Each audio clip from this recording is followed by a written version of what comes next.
Legislation to put silent panic buttons in classrooms was discussed today at the state capitol.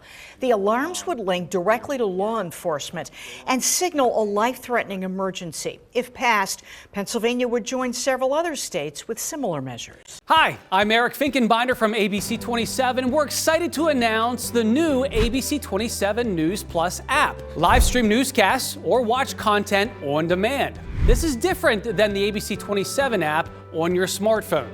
You can check this out at home and it's very easy to use. With a Fire Stick, go to the home page, scroll down to search. From there, enter ABC 27. Move over to the apps and there we are. Click the icon and install. It's just that easy.